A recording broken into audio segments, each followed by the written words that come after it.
Himself is still around. But like in a movie, they just, they're like, well, how will we sell, posters to young girls if he's told that they don't care? So I think that'll be an interesting. That'll probably be the part of the movie that I hear the most crap about. I bet you. If that ever happens, the movie ever happens, I'm sure that I'll somehow end up getting shit for Vlad being played by Justin Timberlake. Or something.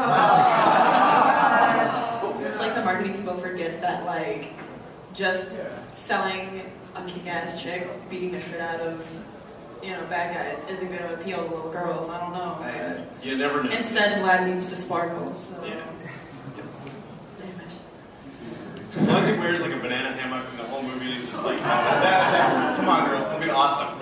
It'll be like Dr. Manhattan. Yes. Walk around. Oh yeah. It'll be green though. It'll be totally different. I want to know who the guy had to be that had to digitally put me in the I think they got a guy whose job was called Penis Ringer. I'm sure I just made that. They're like, he in the video. Or he thought it was the best job he ever had.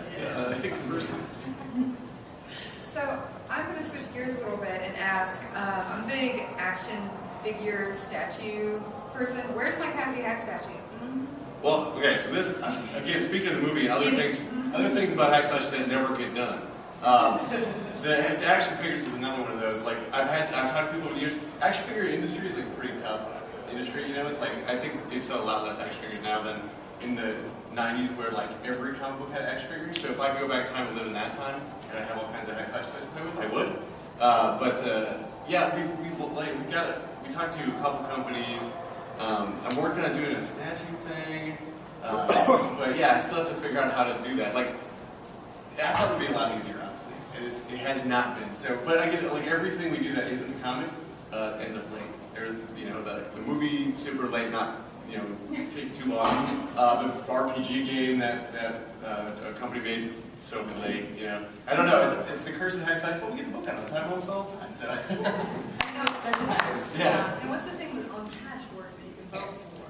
Well, yeah, there's a website called patchtogether.com, which is basically, I wanted to keep everything kind of like punk rock do-it-yourself style with hack slash. It's like, oh, why get it licensed when the people can go and do, I thought that'd be cool. Turns out, horrible idea. Yes, thank you. I totally appreciate it. I know, you were on it. But yeah, so at some point we'll figure it out. I just don't have those Kirkman skills where they've got Walking Dead lunchboxes and I still carry around my Master of the Universe one because I don't have a hack slash.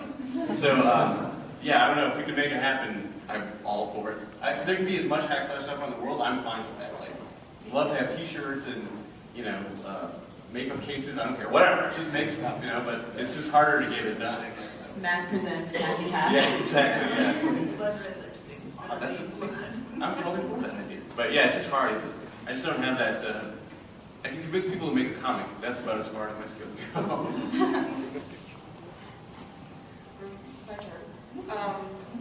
How did the idea of the Loaded Bible come about?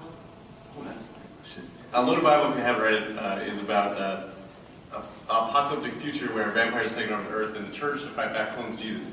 It was a book I did at Image. Started about 5 years ago, and there's 3 of them out. The idea actually came from my brother and I. He's 2 years younger than me. He's actually at the con in our cell.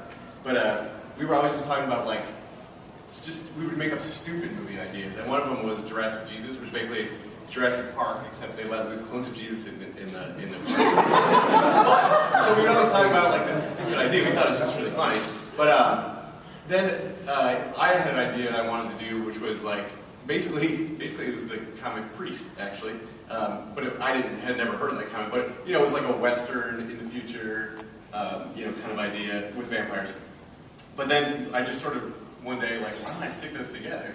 And that was kind of ended up being Loaded Bible. So, but yeah, I wanted to do a comic that I could one of the things I like about science fiction is you can sort of make commentaries on things that bother you.